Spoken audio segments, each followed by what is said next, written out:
Al-Quran menyebut manusia sebagai khalifah di bumi. Sebuah amanah besar bukan sekedar mengatur, tapi juga pembangun peradaban. Pertanyaannya, seperti apa kepemimpinan Quran yang visioner dan apa relevansinya dengan dunia masa depan?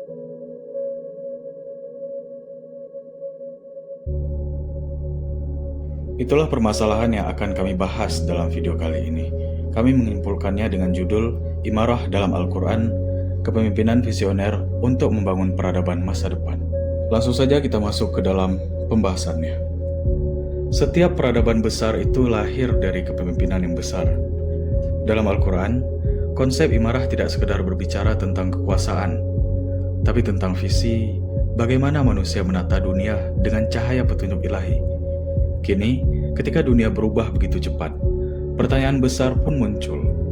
Apakah manusia masih layak memimpin atau peran itu perlahan diambil oleh kecerdasan buatan yang biasa disebut AI? Sebelum kita membahas lebih jauh lagi, perlu kita ketahui lebih dulu bagaimana definisi dari imarah. Dalam bahasa Arab, imarah berasal dari akar kata amara ya'muru, yang berarti membangun, menata, mengatur, dan memerintah. Dalam Al-Quran, Allah menyebutkan manusia sebagai khalifah di bumi, sebagaimana dalam surah Al-Fatih ayat 39.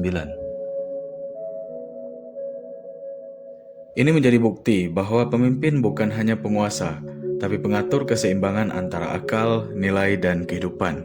Artinya, kepemimpinan Qurani selalu punya dua sisi, yaitu kekuatan berpikir dan kesadaran spiritual. Dalam surah Al-Imran ayat 139, Allah berfirman, "Janganlah kamu bersikap lemah dan jangan bersedih hati, padahal kamulah yang paling tinggi derajatnya jika kamu beriman."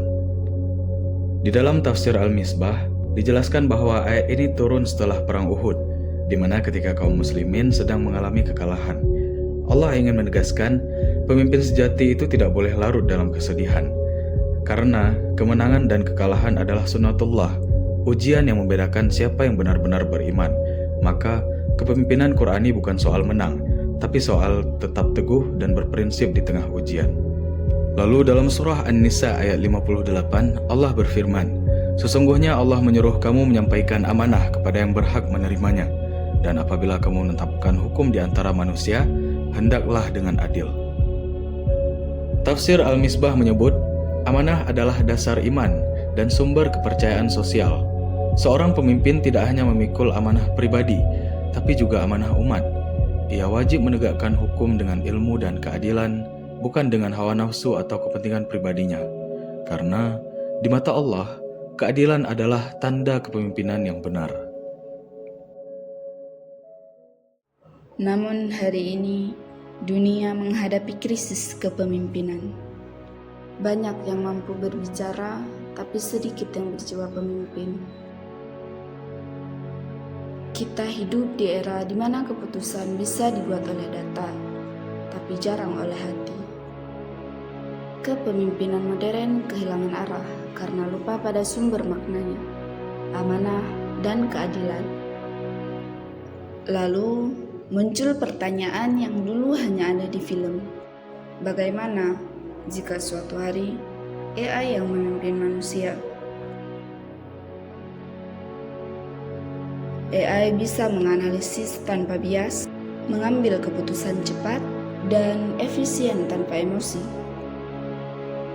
Tapi, apakah kepemimpinan hanya tentang efisiensi dan logika? Keadilan sejati tak pernah lahir dari perhitungan, tapi dari kesadaran. AI mungkin mampu mengatur dunia, tapi tak pernah bisa memahami penderitaan manusia. Kemudian dalam surah Al-Ahzab ayat 72, Allah berfirman, "Sesungguhnya kami telah menawarkan amanah kepada langit, bumi, dan gunung-gunung. Tapi semuanya enggan untuk memikul amanah itu. Dan mereka khawatir tidak akan melaksanakannya. Lalu manusialah yang memikul amanah itu." Sejatinya kepemimpinan bukan lahir dari program, tapi dari jiwa yang hidup dan bertanggung jawab. Maka, kepemimpinan visioner bukan tentang siapa yang paling pintar, tapi siapa yang paling sadar? AI bisa memimpin sistem, tapi hanya manusialah yang bisa memimpin makna. Peradaban masa depan hanya bisa dibangun jika manusia memadukan logika dengan nurani, ilmu dengan iman, dan teknologi dengan hikmah. Itulah imarah dalam Al-Quran. Kepemimpinan yang membangun dunia tapi tetap menuntun menuju cahaya.